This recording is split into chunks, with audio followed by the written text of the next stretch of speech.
Mi nombre es Jazmín Morales del grupo 9511. En esta ocasión a mí me tocó exponer tres temas. El primero que voy a exponer es la clasificación de las cimentaciones. Bueno, estas comúnmente se dividen en dos, lo que son las superficiales, que en estas podemos encontrar lo que son las zapatas aisladas, zapatas corridas, losas de cimentaciones y las cuales bueno, su función principal es transmitir la carga de las columnas al terreno en una mayor área. También nos ayuda para transmitir lo que es la presión adecuada en lo que es la capacidad de carga del suelo, tomando en cuenta también lo que son algunos posibles asentamientos. Eh, Comúnmente se construyen de concreto armado. También están lo que son las cimentaciones profundas, que en estas podemos encontrar diferentes tipos de pilotes que, bueno, igual se pueden construir en el sitio que, bueno, estos se le llaman in situ o, o pueden ser prefabricados. Posteriormente, pasaremos al siguiente tema. El tema 4.1 son los factores que determinan el tipo de cimentaciones. Los más comunes o los principales que debemos tomar son la capacidad de carga del suelo. Bueno, esta nos ayudará a saber cómo se podrán distribuir lo que son los esfuerzos aplicados hacia el suelo. Y bueno, también conocer lo que son los asentamientos del suelo o como tal estudiar lo que es el suelo. Para esto, conocer los índices y la mecánica y lo que es la hidráulica del subsuelo. También lo que es la técnica y la economía se refiere a qué tipo de técnica se va a tener que utilizar, ya sabiendo los puntos anteriores, y cuánto es que se va a gastar.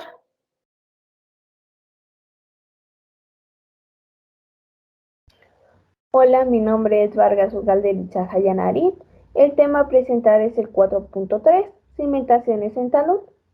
Para comenzar a saber qué son las cimentaciones en talud, nosotros debemos definir qué es talud. Para nosotros, la talud es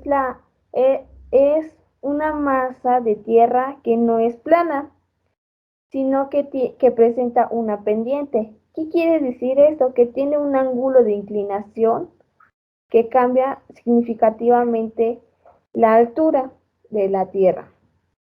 Como nosotros sabemos, la talud también se le puede decir ladera, pero en estos dos tipos tenemos que saber bien qué es la talud y qué es ladera. La talud es provocada por el ser humano, es decir, cuando se construyen carreteras, nosotros hacemos cortes de inclinación. Ese es uno. Y la ladera es provocada naturalmente. Se puede ver como un ejemplo las montañas. Las taludes se caracterizan por una cabecera, un pie y su ángulo de inclinación, conocido talud.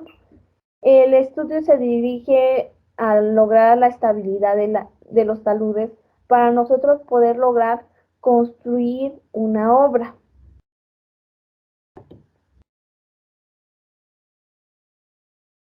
Eh, en esta diapositiva se pueden observar algunos modelos de fallo en taludes que son comunes, más comunes que se pueden presentar para lograr construir ahí.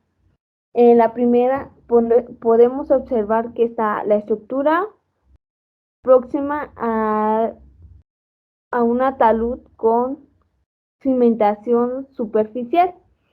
El segundo punto podemos encontrar eh, estructuras de contención de tipo gravedad El tercer punto que podemos encontrar es estructuras de contención ancladas y la cuarta son estructuras sobre talud de cimentación profundas.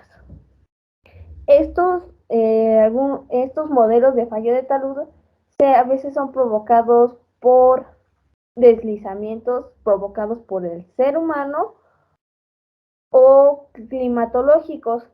También puede provocar deslizamientos y desmontajes.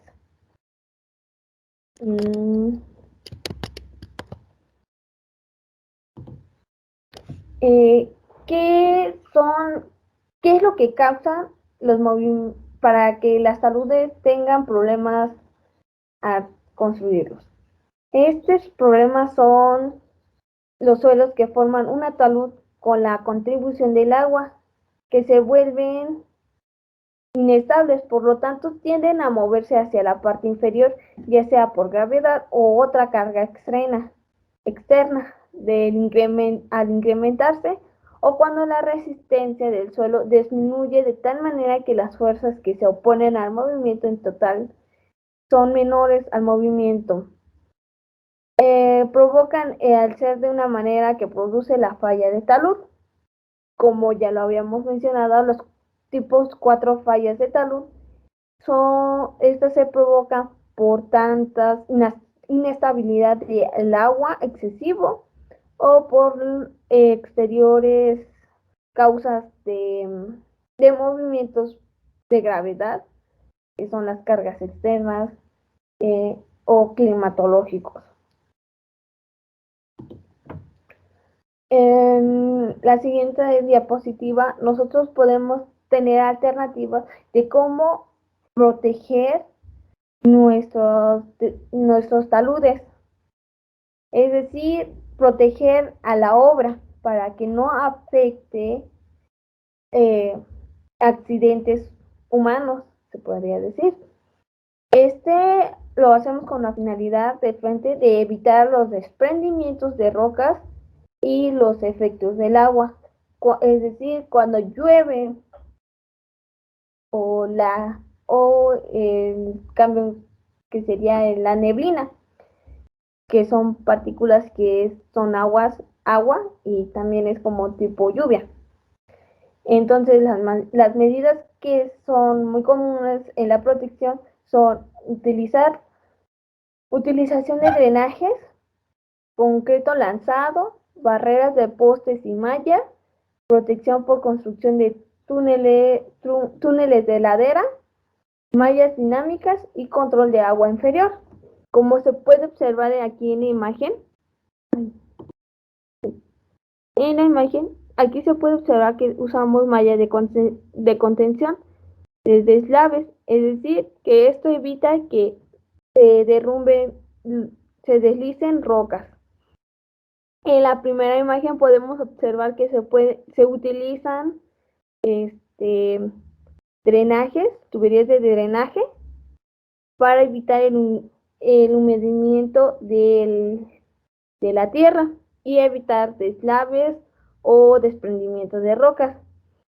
En la tercera imagen, es como les decía al principio, las taludes son provocadas por el ser humano, no naturalmente, que las laderas son naturalmente, pero las taludes son provocadas por el ser humano.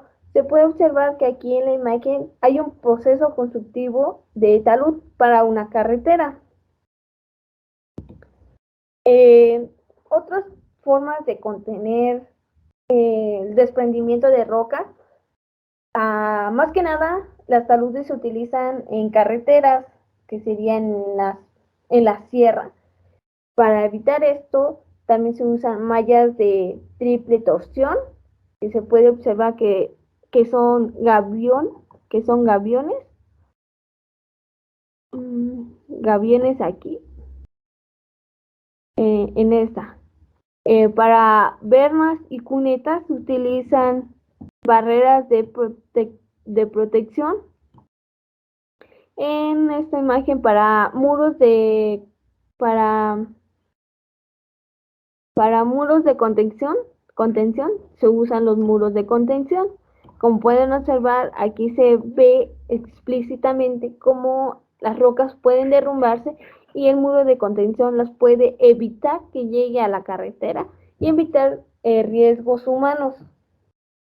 En la última imagen tenemos cables de dispersión de energía. Es una barrera dinámica que se utiliza comúnmente, se podría decir, para evitar lo mismo. Estos 4 tipos son utilizables comúnmente para evitar que el deslizamiento de tierras lleguen a la carretera y lleguen a provocar accidentes humanos. Y lo mismo cuando una casa se construye en una montaña y tiene una inclinación de talud, es también necesario nosotros que construyéramos cimentaciones de talud. Como se puede observar en la primera imagen, esta es un ejemplo de cómo cimentar una obra de casa habitación o un edificio. Bien, continuamos. En el siguiente tema tenemos el 4.4, que son cimentaciones compensadas. ¿Qué son estas cimentaciones compensadas? Estas se buscan reducir el incremento de cargas aplicado del suelo por la estructura mediante la excavación del suelo y el desplante de cimentación a una profundidad de tal que el peso del suelo removido sea equivalente al peso de la estructura a una parte sustancial de ella. ¿Qué se da por entender esto? Se entiende que las cimentaciones compensadas son aquellas que se buscan reducir el incremento neto de las cargas aplicando el subsuelo mediante excavaciones del terreno y uso de cajones plantado a cierta profundidad. Aquí, como se puede deducir que se usan para las cimentaciones compensadas, se utilizan cajones en una cierta profundidad para el cálculo del incremento de cargas transmitido por este tipo de cimentación y la revisión de los estados límites y servicios. El peso de la estructura a considerar será la suma de la carga muerta, incluyendo el peso de la estructura para la carga viva con intensidad media, menos el peso total del suelo excavado, y esta combinación será afectada por un factor de carga unitaria. Como todos sabemos, para las cimentaciones compensadas y en el cálculo se tienen que tomar dos factores que son estado de límite de servicio y estado de límite de falla. Estos dos tipos los podemos encontrar en obras públicas con su reglamentaria para poder seguir las normas establecidas y tener unas cimentaciones compensadas adecuadas. Según el incremento neto de la carga aplicada al suelo en la base del cajón resulte positivo. Aquí veremos en esta diapositiva los diferentes tipos de cajones de cimentación compensada. ¿Cómo nosotros podemos identificar estas cimentaciones? Cuando la base del cajón resulte positivo, nulo o negativo, estas cimentaciones se pueden dividir en dos tipos, ya sean cimentaciones parcialmente compensadas o cimentaciones compensadas o sobrecompensadas. Como se puede observar en la imagen,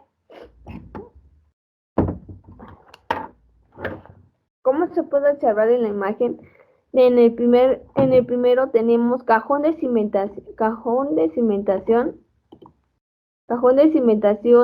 100% compensado. ¿Qué quiere decir esto? Esto quiere decir cuando el peso del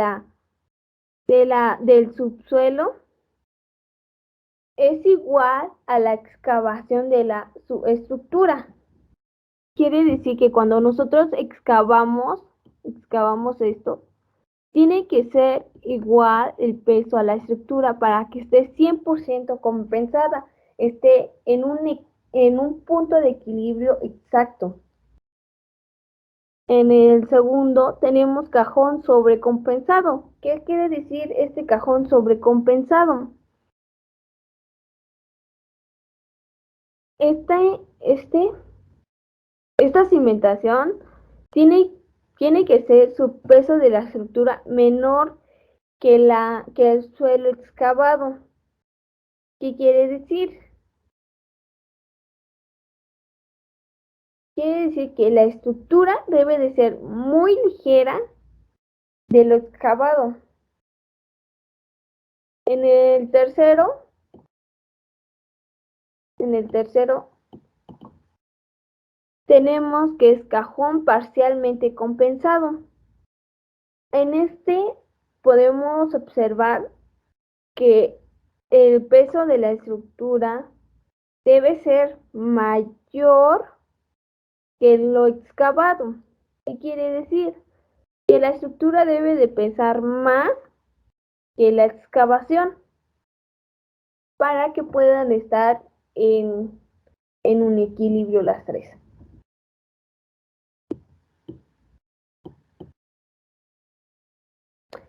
Y bueno, resultando, para finalizar, sabemos que las cimentaciones compensadas son dos tipos, la compensada y la sobrecompensada. En estos dos tipos nosotros podemos definir qué tipo de cimentación podemos utilizar al elaborar una obra. Eh, es, es muy recomendable que las cimentaciones compensadas al 100% se utilicen en edificios ya que tengan sótano. En las otras es recomendable en los puentes o o elaborar drenajes en los puentes. Es muy utilizable. Eh, para las taludes, para la cimentación de taludes, nosotros debemos saber en qué momento utilizar esos tipos de cimentaciones que se presentaron anteriormente, y son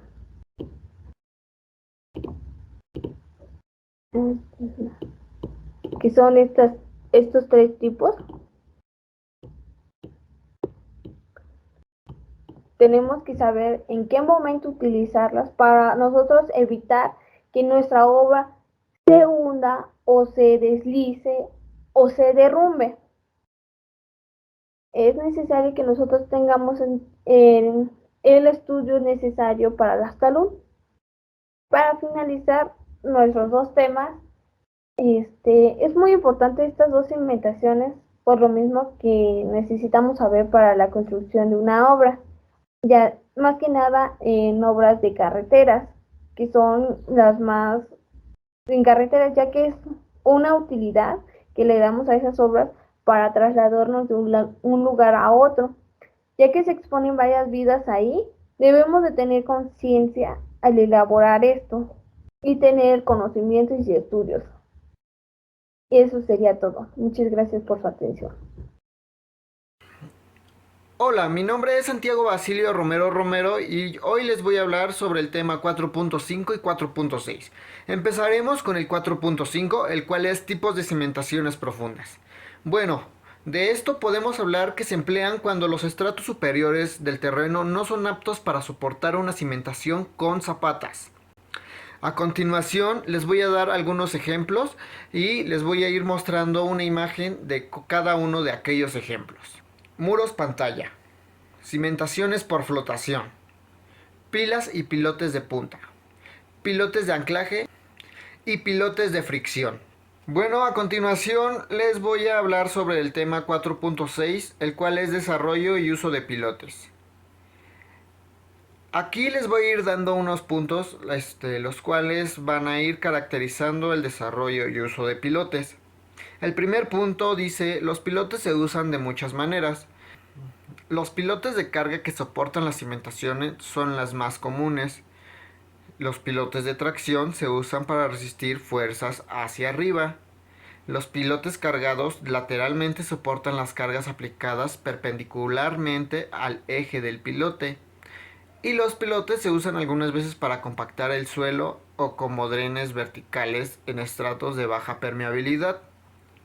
Aquí les muestro algunos ejemplos de los usos a los cuales se les puede dar los pilotes, ya que los pilotes pueden ser pilotes de apoyo, pilotes de fricción, pilotes de ancla o de tensión, pilotes cargados lateralmente, pilotes para salvaguardar los cimientos contra socavones, etc. Espero y lo visto le haya sido de utilidad. Soy Alberto Castaño Solís y voy a hablar de la hinca de pilotes. Los pilotes hincados son utilizados como apoyos puntuales en las cimentaciones de edificaciones en terrenos que no tienen capacidad portante. Estos se hincan en el terreno utilizando maquinaria pesada para poder alcanzar una capa que sí tenga suficiente capacidad portante o hasta llegar a un estrato de rocas. En cuanto al diseño de los pilotes hincados, los mismos tienen una armadura interior y una exterior en forma de espiral. Gracias a estas soportan tracciones transversales que generan por el proceso de la hinca. El pilote tiene la cabeza plana y el pie en punta. La instalación de pilotes hincados se ha utilizado desde hace mucho tiempo y es un método antiguo. Con el tiempo, la hinca de pilotes se benefició de la tecnificación creciente que ha tenido el campo de la construcción, por lo que ahora es una actividad de alta productividad, conjugando prefabricación en un taller y mecanización en su colocación. Gracias a esta tecnificación, la utilización de pilotes hincados en la construcción ha llegado a ser una actividad especializada, ejecutada por pocas empresas y dominada por pocos consultores geotécnicos. El grupo de pilotes. Aquí cuando comenzamos a realizar la excavación para la ejecución de una obra, podemos encontrarnos diversas dificultades para encontrar el estrato reciente o firme donde queremos cimentar, o simplemente se nos presenta la necesidad de apoyar una carga aislada sobre un terreno de firmeza, o difícilmente accesible por métodos habituales. En estos casos se recurre a la solución de cimentación profunda, que se construye por medio de muros verticales profundos, muros pantalla o bien base de pilares hincados. En la siguiente imagen podemos ver los tipos de pilotes. Son pilotes inclinados, pilotes verticales y los pilotes inclinados como se puede ver en la parte de abajo. Para continuar vamos a hablar sobre el tema 4.10, el cual es pruebas de carga de pilotes, en el cual vamos a hablar sobre las pruebas de carga en pilotes, ya que se realizan para comprobar que los pilotes tienen la capacidad requerida para soportar la estructura a construir. En la mayoría de los grandes proyectos, un número específico de pruebas de carga debe llevarse a cabo sobre pilotes. La razón principal es la falta de confiabilidad en los métodos de predicción. La capacidad de carga vertical y lateral de un pilote deben comprobarse en el campo. Las pruebas de carga se realizan por los siguientes dos métodos que les diré a continuación. La primera es para comprobar el dimensionamiento realizado en el proyecto y las hipótesis geotécnicas que lo sustentan. Y la segunda es para comprobar que los pilotes que se están construyendo tienen la capacidad de carga suficiente y el asentamiento que se espera de ellos. En el primer caso, las pruebas se suelen realizar en proyectos grandes con muchos pilotes, en los que vale la pena comprobar in situ el diseño del pilotaje realizado en proyecto, ya que los ahorros en el dimensionamiento definitivo de los pilotes a construir pueden llegar a ser muy importantes. En estas pruebas de carga previas se suele realizar en una fase previa de la construcción sobre pilotes construidos expresamente para la prueba y se lleva usualmente hasta el hundimiento del pilote. Es la manera de conocer el coeficiente de seguridad real que tiene la carga del hundimiento sobre la carga de trabajo Y las pruebas de carga del segundo tipo se realizan sobre pilotes que se utilizan en la cimentación, por lo que no suelen cargar muy por encima de la carga de trabajo, solo entre 25% y un 50%. Sirven para comprobar el comportamiento del piloto bajo cargas similares a las del proyecto o algo superiores. Continuando con la exposición, yo, Mir José Antonio, hablaré sobre el subtema 4.9, que es la capacidad de carga de pilotes. Esto es de vital importancia, comprenderlo y calcularlo con precisión, ya que estas son de común uso cuando la magnitud de las cargas es elevada o los suelos de superficie no tienen suficiente capacidad de soporte. La capacidad de carga de un pilote puede ser calculada de dos maneras, que la primera es por la punta en compresión, que se llama resistencia a punta, y la segunda, que es por esfuerzo cortante a lo largo de una superficie lateral, llamado comúnmente como fricción lateral. En suelos homogéneos, los pilotes transfieren la mayor parte de su carga por fricción lateral y se les llama pilotes flotantes. Sin embargo, la mayoría de los pilotes desarrollan ambas resistencias. Los procedimientos de cálculo tendientes a estimar la capacidad de una cimentación profunda están asociados con la resistencia al corte del suelo y con el control de los asentamientos. Siguiendo esto viene el subtema 4.10, que son pruebas de carga a pilotes. Las pruebas de carga en pilotes se realizan para comprobar que los pilotes tienen la capacidad requerida para soportar la estructura a construir. En la mayoría de los grandes proyectos, un número específico de pruebas de carga debe llevarse a cabo sobre los pilotes. La razón principal es la falta de confiabilidad en los métodos de predicción. Las pruebas de carga más usuales y tradicionales son las estáticas, con un gato aplicando fuerza en la cabeza del pilote. Hoy en día se utilizan también otros métodos más rápidos, como son los dinámicos con martillo o masa de Inca, y los semidinámicos con los Statamic. Las pruebas de carga estáticas aplican una carga estática sobre el pilote, reproduciendo su comportamiento durante su vida útil. La carga se puede obtener mediante pesos muertos o por anclajes al terreno que permiten aplicar fuerzas de reacción que se transfieren gradualmente en cabeza del pilote de manera estática. Tema 4.11, deterioro y protección de pilotes. Algunos deterioros en lo que son los pilotes de acero puede ser por los suelos con bajo pH o ambientes marinos. También puede ser en los pilotes de concreto, puede ser por algunos sulfuros, cloruros o ácidos.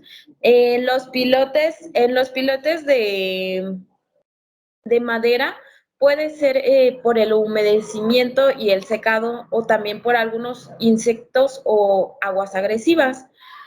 En la protección de lo que son los pilotes, algunos métodos utilizados para la controlación de la corrosión de los pilotes de acero, podría ser algunas pinturas o revestimientos. También lo que son cera de microcristalina o protección catódica. También mediante recubrimientos metálicos o impregnados en la madera con sustancias antisépticas. Continuando con la exposición, y ya para finalizar, está el subtema 4.12, que son las pilas. Una pila es un miembro estructural subterráneo que tiene la misma función que cumple una zapata. Esto quiere decir que transmite la carga a un estrato capaz de soportarla sin peligro de que falle y de que sufra un asentamiento excesivo.